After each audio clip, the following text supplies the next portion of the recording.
I have a great honor to be nominated by Parliament's magazine MEP Award.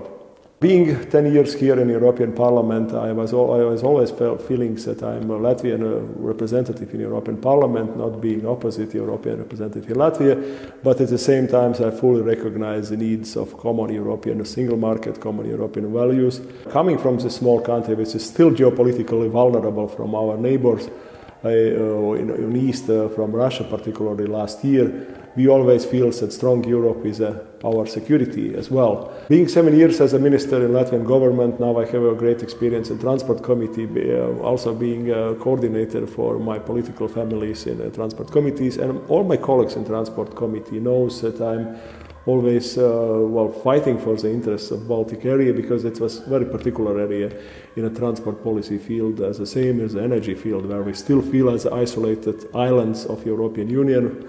And at the same time, I hope that my colleagues know that I'm always thinking about the single market interests. I will appreciate your voice. Thank you very much for support.